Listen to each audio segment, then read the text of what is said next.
গাবুরা ইউনিয়নে এসে সকালবেলা রওনা দিলাম মাছ আনতে। চলেন মাছ কিনতে যাই, আপনাদেরকে সঙ্গে নিয়ে যাই। কই যেতেছি আমরা? আমাদের ছিল গিয়ে মাছ কাটা। মাছ কাটা? মাছ কাটা বলতে মাছের আড়ত, সুন্দরবনের মাছ আসে, নদীর মাছ।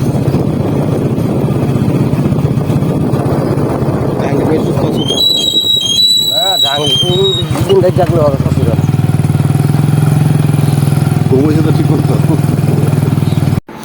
গাবুরা ইউনিয়নটায় এরকম একটা ইউনিয়ন মাছের ঘেরের জন্য বিখ্যাত। আপনি যেদিকেই তাকাবেন না কেন, চতুর্দিকে মাছের ঘের, মাঝখান দিয়ে রাস্তা। আমরা সেই রাস্তা দিয়ে আবার মাছের আড়তে যাচ্ছি মাছ আনার জন্য। চলুন যাওয়া যাক। ফলবাড়ি যেত, নবদ্বীপ যেত, হ্যাঁ 1400 হলে আবার ইয়ে হবে।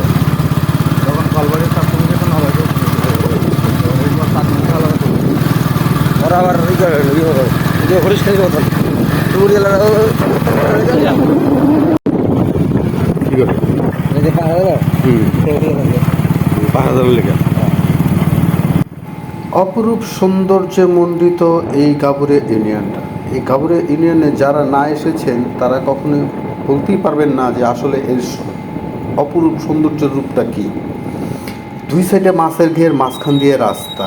আপনি ভাবতেও পারবেন না যে এত এত সুন্দর। আসলে ক্যামেরায় আমি কতটুকু ফুটিয়ে তুলতে পারছি আমি ঠিক জানি না, কিন্তু ওই যে দেখছেন সূর্য কিন্তু উঁকি দিচ্ছে, তার মানে কি সকাল হয়ে গেছে, সূর্য মামা উঠে গেছে। আর আমরা যাচ্ছি, ভোরবেলা বেরোইছি আমরা মাছ আনার জন্য মাছের আড়ত থেকে। চলুন মাছ আনবো। সব ঘেরে এক হয়ে গেছে। অন্য হয়েছে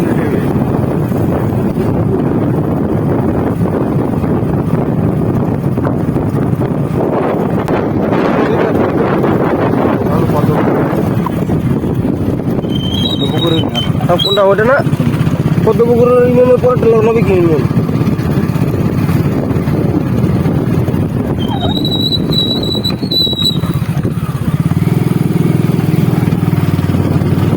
পদ্মপুকুর ইউনিয়ন মানে খুললেন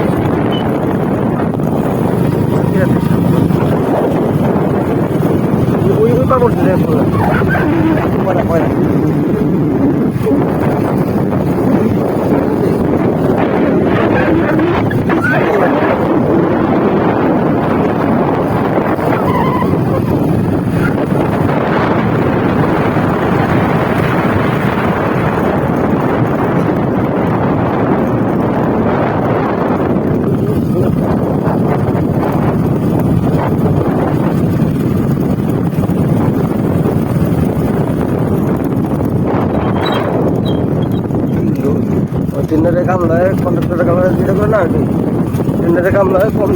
আমরা কিন্তু মাছের আড়তে চলে এসেছি। আর এগুলো হলো সামুদ্রিক কোরাল মাছ।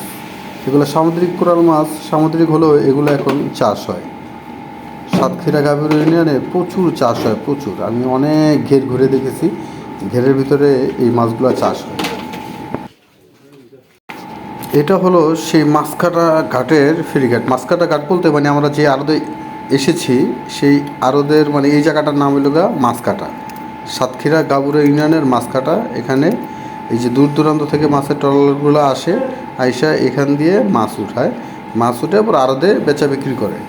এখন যেহেতু আমরা অনেক সকালবেলা চলে এসেছি, তো এখনও মাছের কোনো ট্রলার বা মাছের কোনো নৌকা এখনও এসে পৌঁছায় নেই। ওরা আসবে, একটু সময় লাগবে, কারণ দূর দূরান্ত থেকে সমুদ্র থেকে তারপর আপনার সুন্দরবনের ভিতর থেকে মাছগুলো নিয়ে আসে, তো যার কারণে আসতে একটু সময় লাগে। আর এখন আমরা বাজারে যে মাছগুলো দেখতেছি এগুলো হলো সব ঘেরের মাছ। ঘেরের মাছ বলতে মানে ঘেরে যারা মাছ চাষ করে সেই ঘেরের মাছের। এটা কি কপোতাক্ষ? হ্যাঁ, এটা কপোতাক্ষ নদী। আর কপোতাক্ষের মাঝখানে দিয়ে মানুষ চল বসে ফুটবল খেলতে গেছে মাছ চড়ে মাঠের মাঝখানে নাকি ওই পার ও মাঝখানে ওই যে চরের মতো খেলে।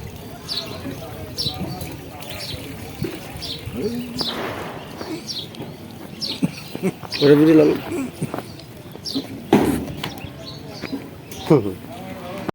আপনারা এখানে যে মাছগুলো দেখতেছেন এগুলো কিন্তু নদীর মাছ না, এগুলো সব চাষের মাছ। এই যে আপনি কেউ বলে ফাইসা, কেউ বলে কোরাল, এই যে চিংড়ি মাছগুলা, এগুলা সব চাষের মাছ, কারণ গাভীর ইউনিয়নে প্রচুর ঘের, প্রচুর মাছের ঘের। এখানে আপনার অন্য অন্য চাষাবাদ নাই বললেই চলে, শুধু মাছের ঘের, যে কোনো মাছই চাষ করা হয়। এই ঘের থেকেই এই মাছগুলো নিয়ে আসা হয়েছে। এই যে চিংড়ি মাছগুলো কত সুন্দর দেখছেন, সাদা চিংড়ি মাছগুলা।